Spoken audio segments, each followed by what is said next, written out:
محمد نذير العرباوي الوزير الأول. السعيد شنقريحة وزير منتدب لدى وزير الدفاع الوطني رئيس أركان الجيش الوطني الشعبي. أحمد عطاف وزير دولة وزير الشؤون الخارجية والجالية الوطنية بالخارج والشؤون الإفريقية. محمد عرقاب وزير دولة وزير الطاقة والمناجم والطاقات المتجددة. إبراهيم مراد وزير الداخلية والجماعات المحلية والتهيئة العمرانية. لطفي بوجمعة وزير العدل حافظ الأختام خلفا للسيد عبد الرشيد طبي الذي استدعي لمهام أخرى. العزيز فايد وزير المالية. العيد ربيقة وزير المجاهدين وذوي الحقوق.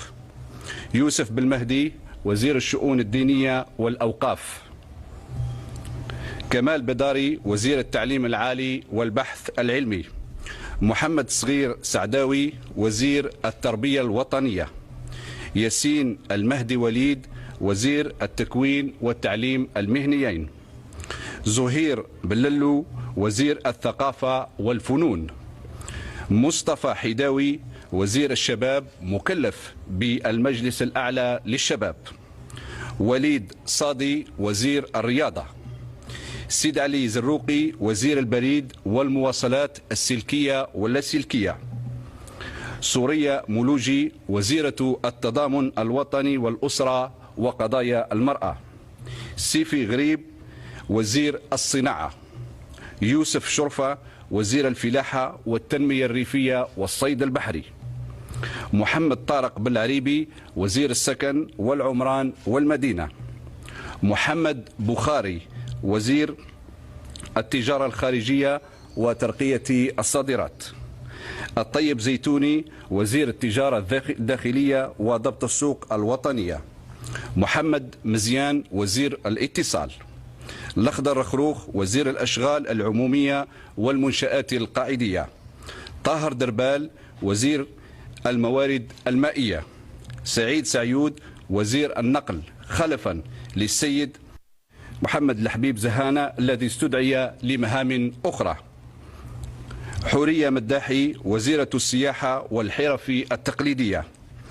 عبد الحق سيحي وزير الصحة. فيصل بن طالب وزير العمل والتشغيل والضمان الاجتماعي.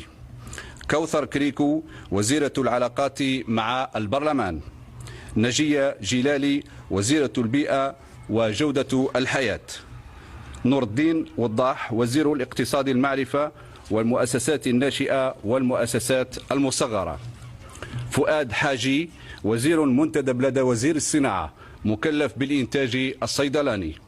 سفيان شايب كاتب دولة لدى وزير الشؤون الخارجية مكلف بالجالية الوطنية بالخارج. سلمى بخت منصوري كاتبة دولة لدى وزير الشؤون الخارجية مكلفة بالشؤون الإفريقية. كريمة طافر كاتبة دولة لدى وزير الطاقة مكلفة بالمناجم. نور الدين يسع كاتب دولة لدى وزير الطاقة مكلف بالطاقات المتجددة.